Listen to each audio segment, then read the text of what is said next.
Welcome to Popternative, where we dive into topical discussions from the worlds of pop culture, social media, and sports. Here is your host, Peter Remoliotis, aka PD Beats. PD Beats here from Popternative, speaking to Jake and Schuyler about Sam and Kate in theaters November 11th, on digital the 18th. Thank you both for your time. Thank you. What's up, PD Beats?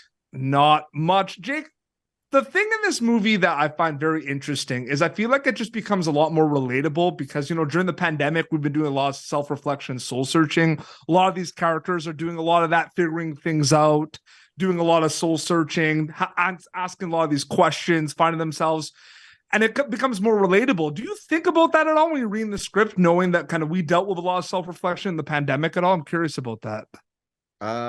Actually, we worked on it a lot during the pandemic, so I think that it's sort of happened intuitively, and then that's a happy byproduct. I'm glad that it worked out that way, though.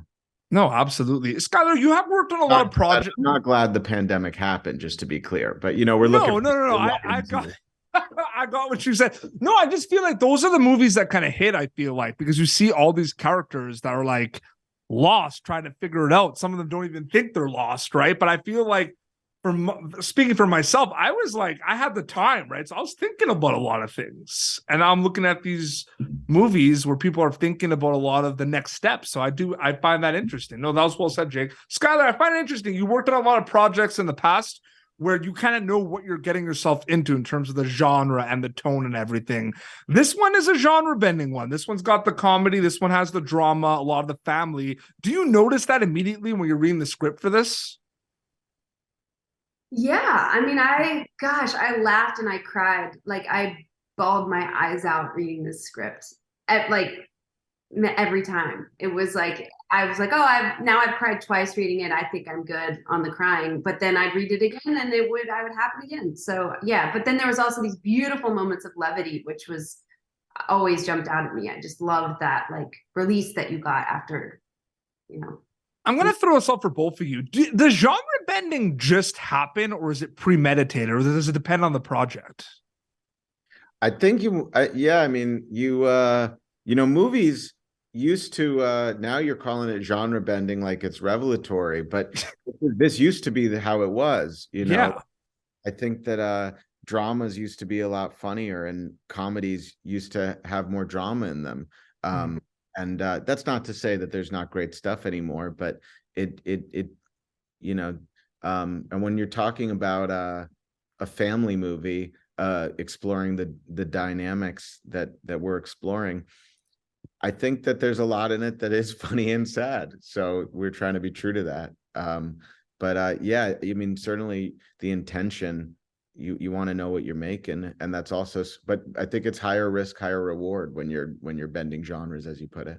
Yeah. Scott, do you have to add to that at all? Yeah, I mean, I just think that I think that once we got there and we started doing it, I mean, all of us, the actors,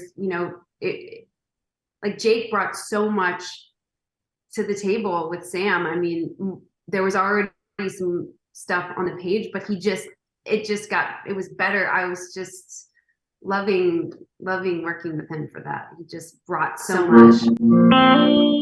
No, absolutely.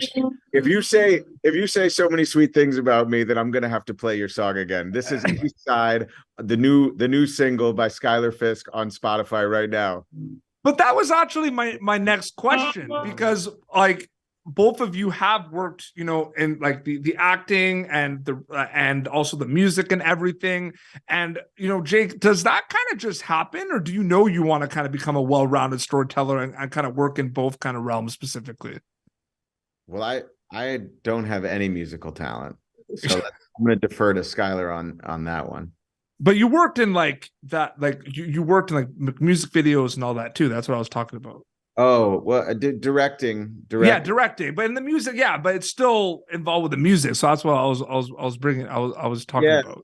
Yeah, storytelling, looking at it from different angles. One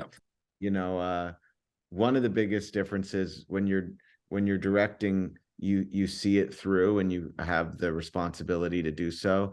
And when you're acting, you want to bring everything you can to the project, but then you leave it in someone else's hands to make a lot of the final decisions. And that's a real leap of faith about acting.